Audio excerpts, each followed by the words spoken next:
So I literally just woke up, watched the finale of Falcon and the Winter Soldier, and am now filming this review. Here's my thoughts on the whole series overall.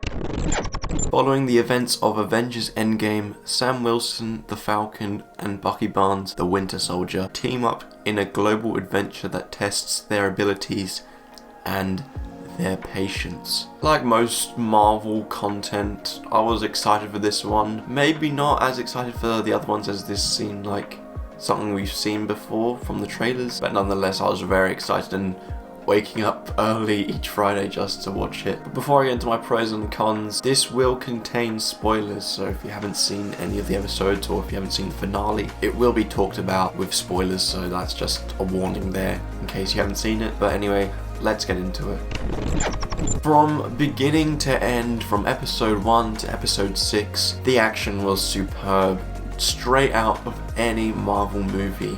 The sort of action you don't see too much in a television show, so we're very fortunate we could keep some elements from the movies and chuck them into the show, and in fact they do that quite a lot. The budget is obviously very high, and everything just feels like a movie but extended, as it should, as they do match the budget they have for the movie. So all the limitations you'd probably have in a TV show, you do not have that here. So when used, the CGI was good, the locations are great, all that kind of thing, so it really does make it feel like it is in this universe and a continuation. And I think that's an important part of these new Disney Plus shows, is that they do feel like they are in the MCU, not just like a separate thing just beside those connections they already had. We've always enjoyed seeing Sam and Bucky, partner up and have those quips. Even in battle, their relationship is hilarious, and we got to see it in the front of the screen here as they took the lead. And as they have been side characters,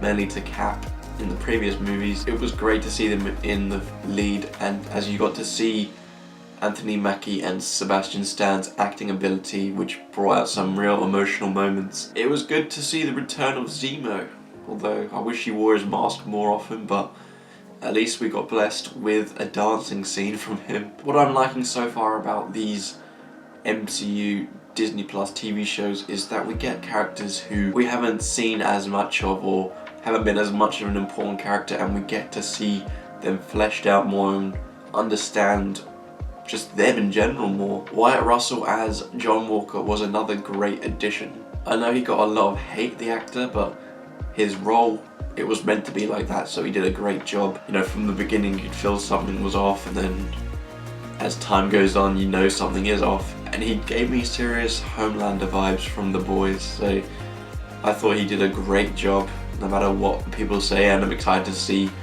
what the future of the MCU has for him. And to cap off the pros, there was a very powerful and strong plot line with Isaiah Bradley. I really enjoyed that one, and I'm glad it got a satisfying end and was consistent throughout this show, with all the elements from it. But I can't say that about everything, so let's move into the cons.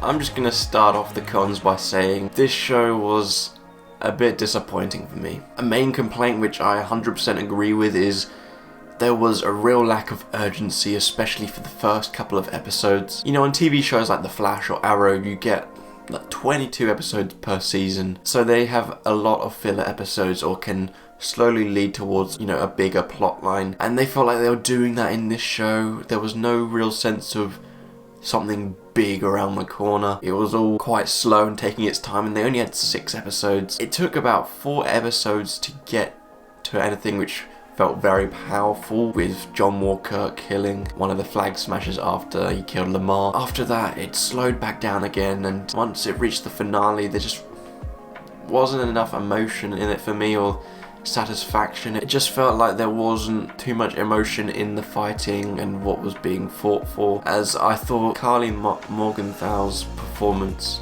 the actress's performance as Carly Morgenthau, I found it one of the weakest in the MCU. It was very hard to find her compelling at all. The reasons were there, but the way it was executed, she didn't match the acting ability for such a powerful plot. It didn't work for me. And for all the conflicts and how big they weren't really properly explored, so you never felt high stakes at all. Certainly there was at moments, but just because of the lack of, I don't know, the lack of urgency, it didn't really land for me as I wanted it to. And I'll go back to that finale because in the episode before the finale, there was this big reveal that John Walker could remain a villain in the MCU. But then on the finale, you know, he charges into battle and you get that, but then he has a redemptive arc and then goes back to possibly being evil. It was really confusing what they're trying to do with his character. I still enjoyed his performance and the character overall, but I'm just confused at what they're wanting to do with him, because if they wanted to remain evil, then it's a bit weird why they gave him a redemptive arc, because otherwise he had nothing to do in that finale. And another con is the power broker. It was fine, you know, it wasn't that important or impressive. I honestly forgot about the plotline, you know, it didn't impress me that much. And the reveal, it was unsurprising. Sharon Carter looks to be a villain going forth, a double agent or whatever, so it was fine, you know, it didn't annoy me, but it didn't really make me go, oh my god. Honestly, I was a bit disappointed. I wish the power broker was someone like the Mandarin, the one from the Shang-Chi trailer, because that could have some nice ties, and I thought maybe it would have been a perfect time to release that trailer just before the finale so you can introduce him, but no, it's not to be. So I know there was apparently a whole plot line about a virus outbreak, which would have been a bit insensitive to have.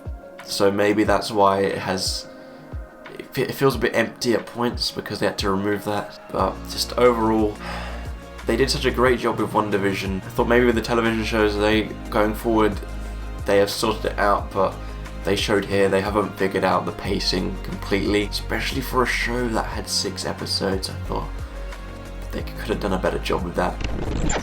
So overall, I was quite disappointed with the Falcon and the Winter Soldier.